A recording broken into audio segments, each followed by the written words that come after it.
Hi everyone, I'm Cass.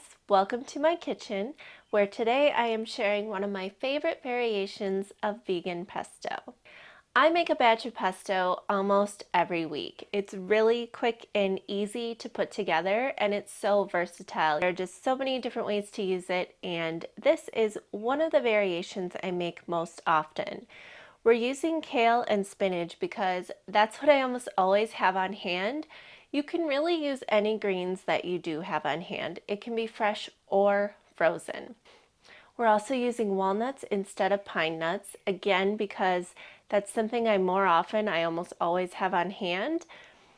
Pine nuts are more expensive than walnuts, so they're not something I purchase on a regular basis. We'll be using a food processor.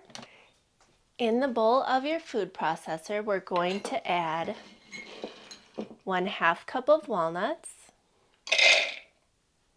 1/2 cup of nutritional yeast, 1 teaspoon of garlic powder, 1/2 teaspoon of salt. You may need to add another 1/4 teaspoon or so depending on taste, but it's always good to start on the lower end. 3 tablespoons of olive oil. If you want to make this oil-free, you can substitute about 2 tablespoons of water and 2 tablespoons of white wine vinegar. If you don't have white wine vinegar, you can use lemon juice instead. That gives it a more citrusy flavor, which you might really enjoy. I like the more neutral flavor of white wine vinegar, so that's why if I have it on hand, that's what I use. And then 1 tablespoon of water.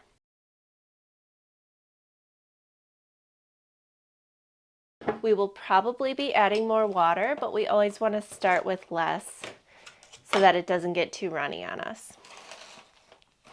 And then you're going to add a generous handful of your greens.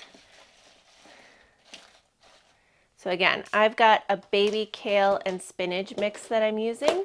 You can really use whatever you have on hand in the fridge or freezer.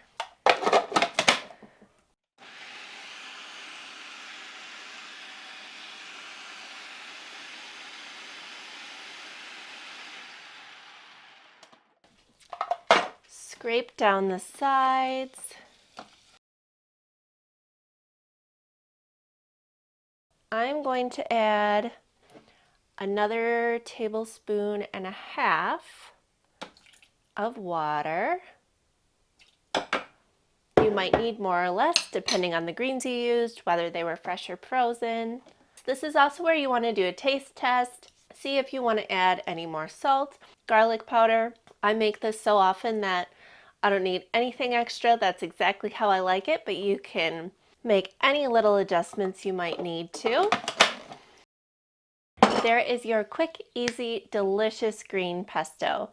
This can be stored in the fridge for easily up to a week. If you need to store it for longer, it does freeze really well, and then you can just defrost it in the fridge overnight. Thank you so much for watching. I hope you enjoy this easy vegan pesto, and I hope to see you again soon. Bye!